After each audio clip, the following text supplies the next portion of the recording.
Upcoming ఓటీటీలో release అయ్యే movies main వాపస్ ఆవుంగా ఆగస్టు 7న నెట్ఫ్లిక్స్లో రిలీజ్ అయింది. The Super Mario Galaxy movie August 7న జియో హాట్స్టార్లో రిలీజ్ కానుంది. ఎంఆర్పీ ప్రజెంట్ అమెజాన్ ప్రైమ్ వీడియోలో స్ట్రీమింగ్ అవుతుంది. వదంతి సీజన్ 2 ఆగస్టు 7న అమెజాన్ ప్రైమ్ వీడియోలో రిలీజ్ అయింది.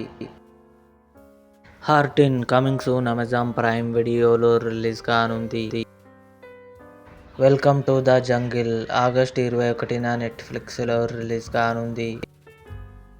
శంకర్ దాదా ఎంబీబీఎస్ చిరంజీవి నటించాడు.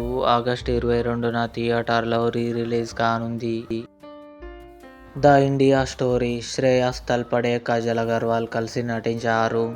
ఆగస్టు 22న జీ5లో రిలీజ్ కానుంది. లుపిన్ సీజన్ 4 అక్టోబర్ 23 నెట్ఫ్లిక్స్లో రిలీజ్. ఇవి అప్కమింగ్ ఓటీటీలో రిలీజ్ అయ్యే మూవీస్ లిస్ట్. ఈ వీడియో మీకు నచ్చినట్లయితే లైక్ చేయండి, షేర్ చేయండి, మా ఛానల్ని సబ్స్క్రైబ్ చేసుకోండి.